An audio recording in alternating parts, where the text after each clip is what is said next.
Good day. I'm Vincent Saxtetter, and this is the After the Age of Fire channel. This is episode 13, recorded on October 18th, 2025. This episode is a little different than the rest. It's not developing the mainstream of content. Instead, I want to make some response or comments on a popular YouTube video by Jonathan Pageau. Jonathan Pageau has the Symbolic World channel, and I quite like many of his videos. Um, and I don't watch them all, but now and then I do. And I came across one this week that I really got me interested, and uh, so I wanted to make a comment. It's the first time I've tried to do something like this, and we'll see how it goes. I hope that this isn't part of the mainstream of content of the channel. This channel is about the world, where the human race has been for the last 250 years. We're going through some exponential growth, multiplying our consumption every 22 years, and where we are now and where we're going. And it's kind of a weird kind of prepping channel, how to prepare your family for what comes next, for the next 100, 200 years. So it's not your normal prepping channel, um, but it is trying to understand where we are and where we're going. Um, the the the episode, and sooner or later we'll get past the main content of these first set of episodes, which is mostly about numbers of energy consumption, resource consumption, and why those numbers are the way they are, and so on. And sooner or later we'll move into things like geopolitics and culture and faith. Um, and maybe this current episode about commenting on Jonathan Pageau's episode will be will give a hint of what things will be like sometime from now on this channel, where I'm going with things. Um, so the episode that got my attention recently actually was recorded in May 16th of this year, 2025. It's called "The World War II Consensus is Breaking Down." Again, it's by Jonathan Pageau, and he's on the Symbolic World channel. Um, and he likes to think a lot about symbols and about how we use them to structure our world, how our world is structured. Actually, for him, I think it's not just that we use them to structure our world. He thinks that they define our world. Um, and so he's commenting on some recent things that have happened, recent discussions between some popular personalities like Joe Rogan and Tucker Carlson and others, that he thought were notable, and he wanted to comment on them from his particular perspective of symbols and so on. So, and in particular, he wanted to comment on how we think about World War II and how it influences everything that we do, even to this day, how the world is structured worldwide, how the countries are structured and alliances, but also what goes on in our own cultures and our daily lives, what we think is important, what we think is not. Um, so I'm not going to review some of that, but I am going to talk a bit about what he said, just to recap. I hope that you'll forgive me for things that I misunderstood or didn't get right.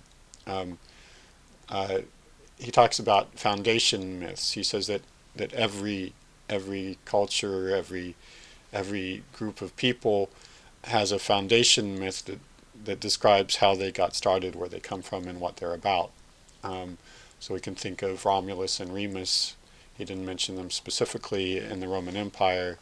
The Koreans also have a myth about a she bear and things. And uh,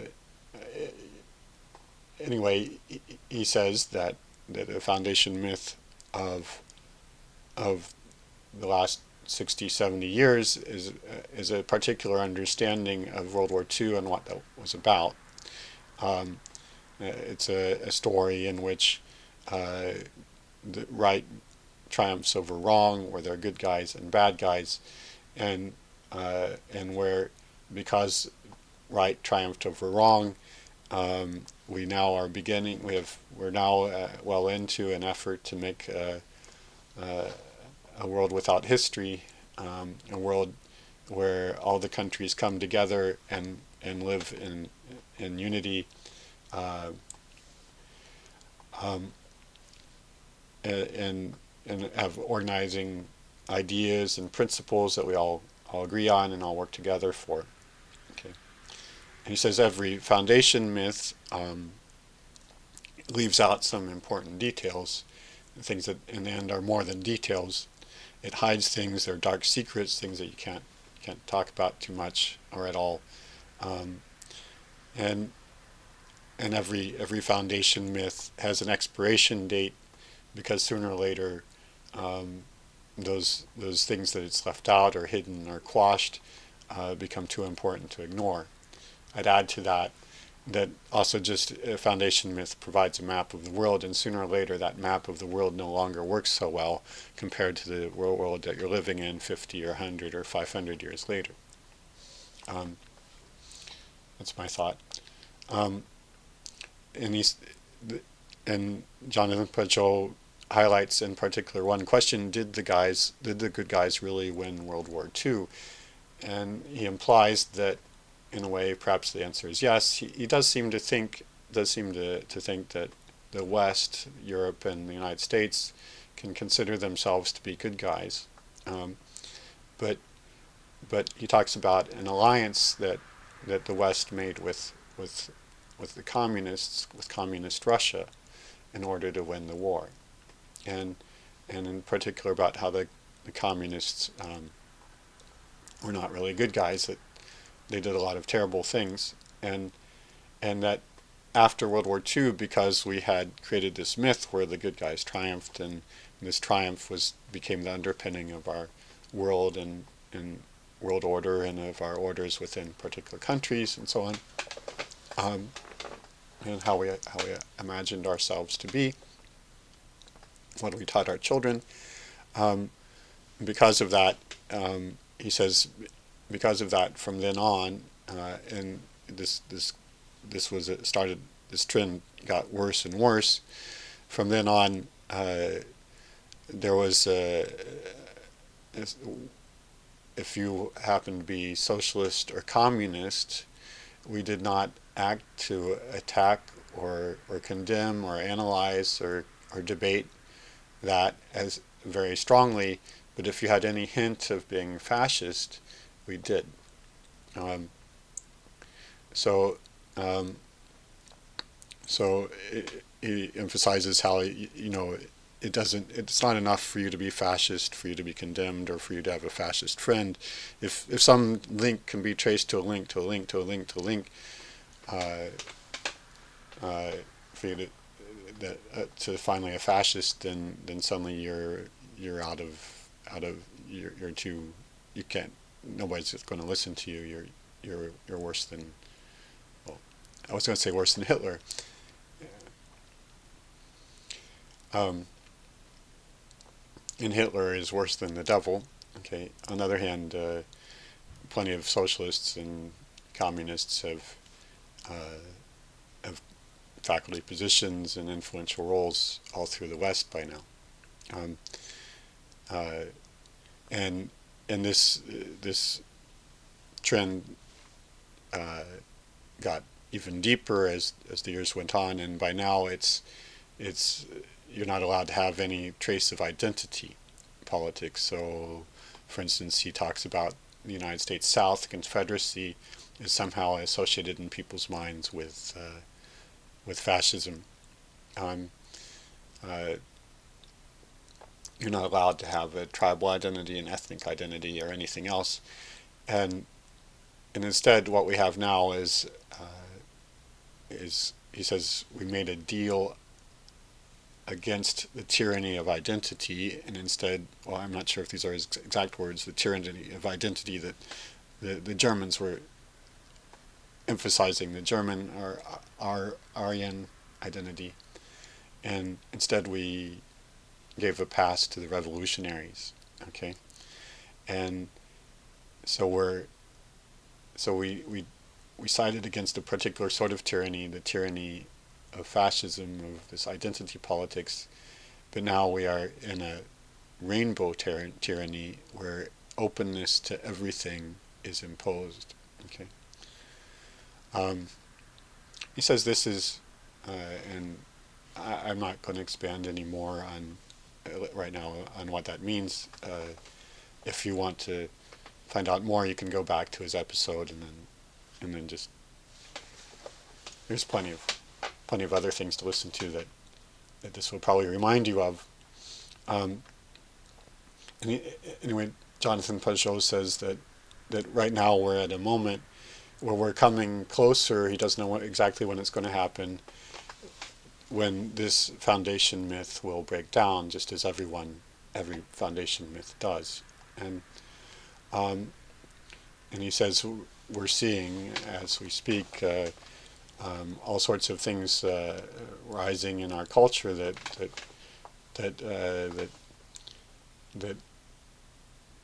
that even the people who are who consider themselves to be on the side of the world order, of the supporting the world order that came out of World War II, the UN and so on, and even these people are claiming an identity. So he mentions, for instance, Trump going to Canada. Canada has been saying that they're a player, that they want to absolutely participate in this globalized identity, and so then he suggests to them that if they don't care about their identity, then they might as well just join the U.S. since it makes no difference to them. And then they immediately, but we are Canadians, okay. Just as a tiny example, it's not.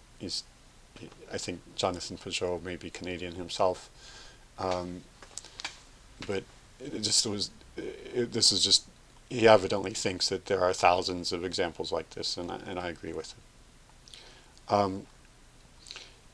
So he says right now we're in an age where sooner or later and he says, well, when the last people who were alive during World War II die, the hold of that myth on the human race will be weaker.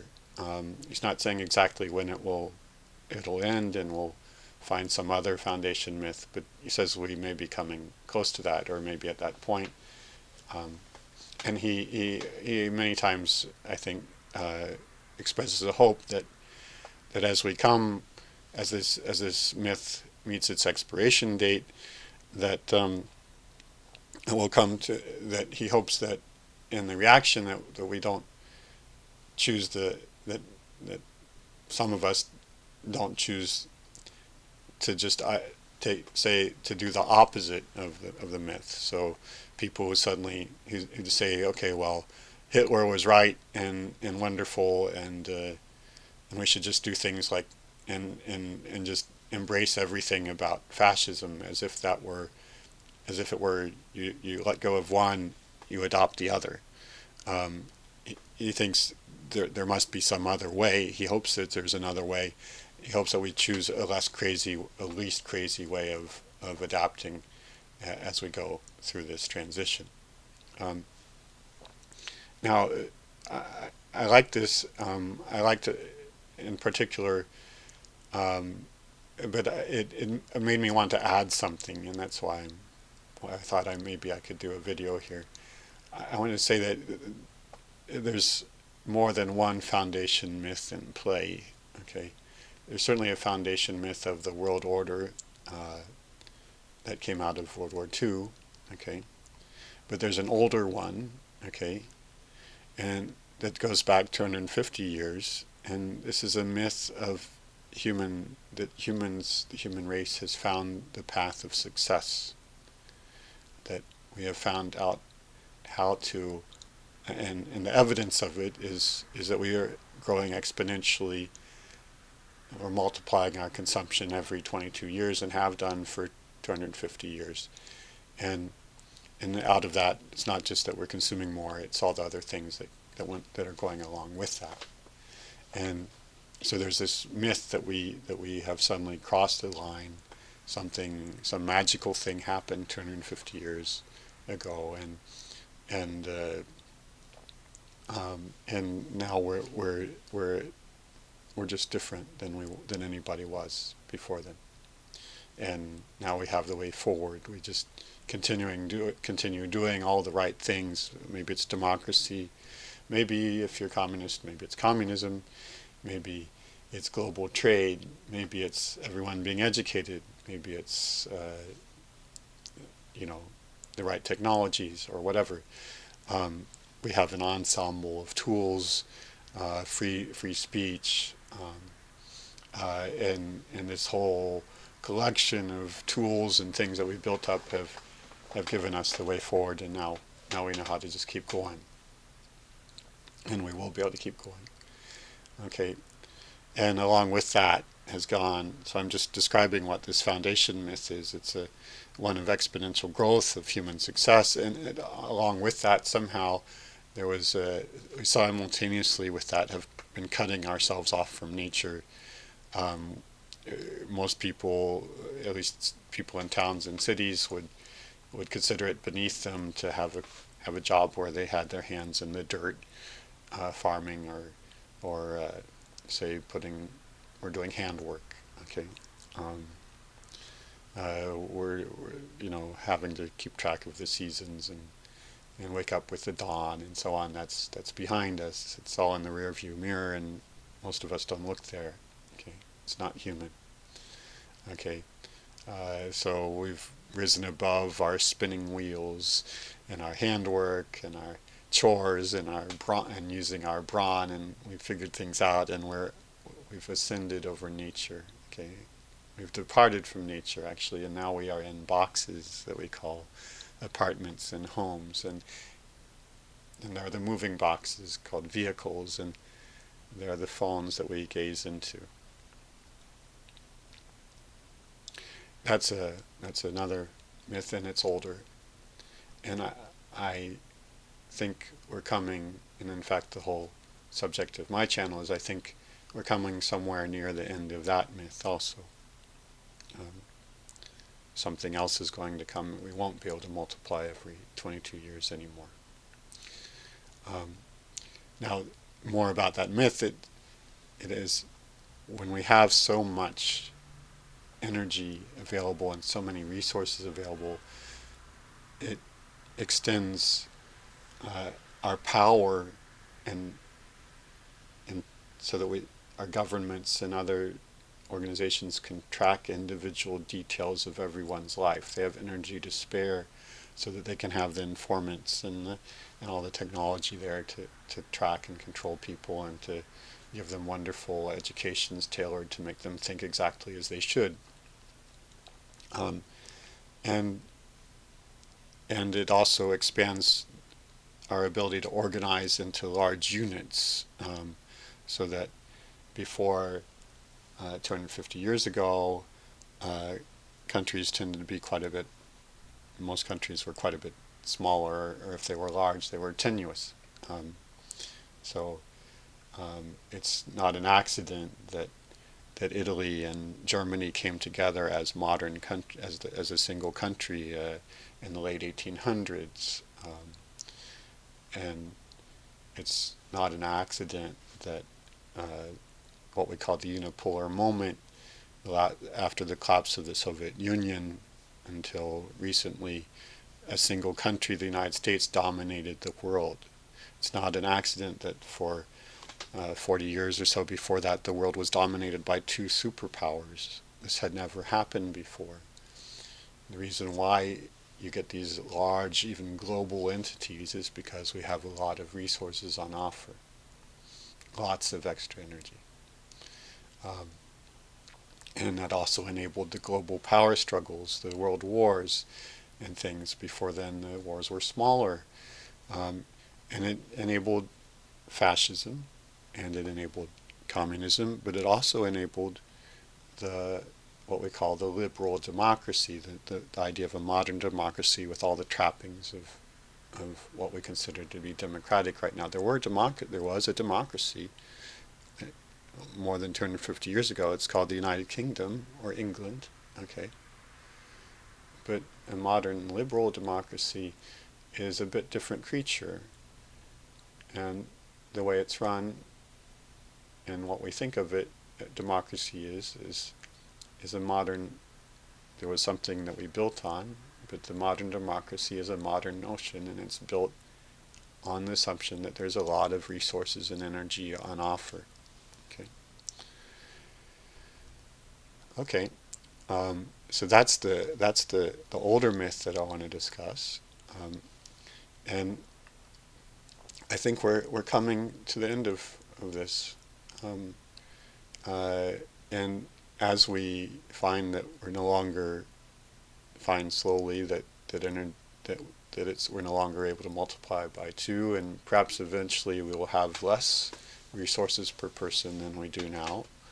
There will be a trend away from the global and the very intrusive governments to more local things, and perhaps instead of languages disappearing and dialects disappearing because everyone's listening to the same radio announcer or TV channel, perhaps we'll again develop local dialects. Perhaps and perhaps the mark of fascism and of communism, they're both totalitarian governments, and that means they're very intrusive. Totalitarianism is different from an old-style dictatorship or an old-style kingdom, okay, because the old kings could not watch over and control every detail of their citizens' lives. Modern totalitarian state has. And even, we can see even today, even the liberal democracies have an ability to monitor millions of their citizens, and so they also edge towards totalitarianism. So I think all of this will be difficult to sustain. The fascism and communism in a totalitarian sense, and some aspects of liberal democracy will be more difficult to sustain in the coming centuries as our resources become more precious and harder to come by, and certainly stop multiplying. And so, and how we tell stories about our identity, global identity, and national identities will have to change. Okay. In fact, there's the overarching story that we have found a path to success. The fascists say that we have found the fascist way to success. The communists say that they have found the communist way to success. The liberal democracies or the capitalists or the globalists say that they've found their way to success. But in a world where we're no longer multiplying by 2 every 22 years, that story is going to change. I don't know how it's going to change, but what I'm saying is that just like Jonathan Pageau is saying that the World War II consensus may be coming to its end, and then a lot of things will get reworked, I'm saying that actually will take its place in a reworking of a larger story about the human race and about each of our countries, and also our expectations for how united things can be, and about whether we do things in the large or in the small. And identity politics and identity, all sorts of things having to do with smaller groups will come out as being more. So when I see some identity politics or whatever, or something happening, or a country that's used to dominating a certain area and is no longer being so successful at dominating, or whether there's some question whether it's dominating things, I see not just something about the World War II consensus, I see something about the structure of the world success story.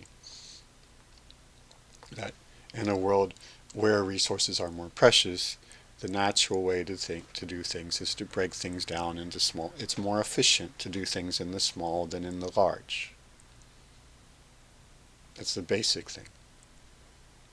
The reason why in the past the human race organized itself in small units within bigger units within bigger units was because it was more efficient.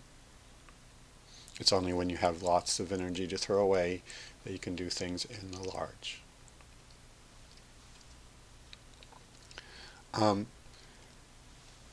So I think that many of these things that are going to get resolved, not just in the context of rethinking World War II, but also in terms of rethinking our human success story.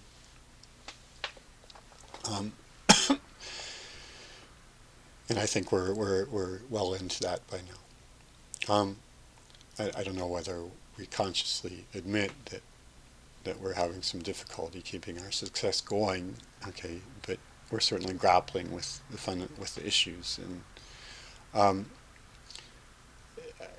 Jonathan Pageau says he's very interested in symbols. You can see it in the name of his channel, The Symbolic World, and he says that so he talks about how what we do with certain symbols may change. Okay, now I like symbols too, but I think about different ones than he does. I'm a scientist, physicist. Now I just want to say one thing. I feel like I'm out of my comfort zone talking about the same symbols that he's talking about, but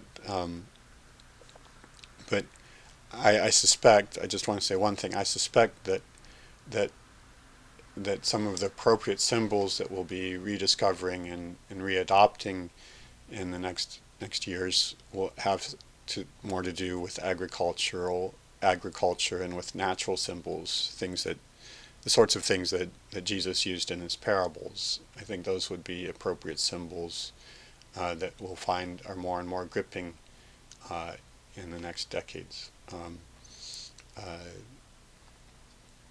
When you stop having a surplus of energy and everything else, you become more concerned about the specific world that you live in, the weather and the plants and everything, and you begin to interact with them a lot more closely and depend on them and care about them so much more.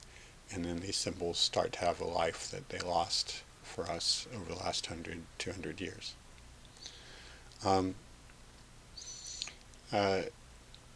Another comment I want to make, just very briefly, is that Jonathan Pageau, I love this phrase, the rainbow tyranny, and maybe also talked about an imposition of openness that reminded me very much of G.K. Chesterton's The Everlasting Man, where he says the time of the Greeks and the Romans was also a situation where openness and embracing everyone, a pantheon of all gods, was absolutely required. And that was the precise reason why they couldn't stand the Christians. The Christians did not in any way accept that there were many equal gods. And then one last thing, I want to say that I've talked about the World War II consensus, that foundation myth, and about the human success or exponential growth consensus, that story of the human race. And I want to say that behind that, those are at a larger scale, there are probably even larger foundation myths that will come up for the expiration date sometime. And so I don't see these so clearly. I don't understand them so clearly, but it just seems to me that there probably are. And two of them that I would highlight is one is something started around the time of the Reformation, the scientific revolution, and something that's so the exponential growth started 250 years ago. The Reformation and the scientific revolution and all that started 500 years ago. And it looks to me like one led to the other in some way. And I think that something decisive happened about 500 years ago. And I suspect that will come up for grabs, and we can see people debating how those things are influencing us right now. For instance, I'm not saying I agree with this guy, but one famous guy is James Lindsay, who's been talking recently about the woke right and woke left, and he sees something starting around 500 years ago. But he's not nearly the only one. There's many people. And then even older one is there was a point about 1,000 years ago where the Roman Church divided from the Orthodox Church. And the Roman Church, interestingly, favors a unified, completely unified hierarchical structure, and the Orthodox Church emphasizes a more distributed structure. And something that may have affected things, and you can, and that probably is and when we talk about the exponential growth, the scientific revolution, and so on, all that, and the Reformation, all of that happened in the West. And it's told from the perspective of the West. So if you want to see somebody else who's been commenting on how that storyline may need some revision, you might look at Father John Strickland, and I'm sure he's not the only one either. So I'm not sure when these things will come up for the expiration date. They may just be reconsidered a bit now, and I'm not sure exactly what's at stake here. The things that I see clearly are things having to do with 250 years ago onward. Anyway, thank you for your attention. I hope you liked this, and keep coming back.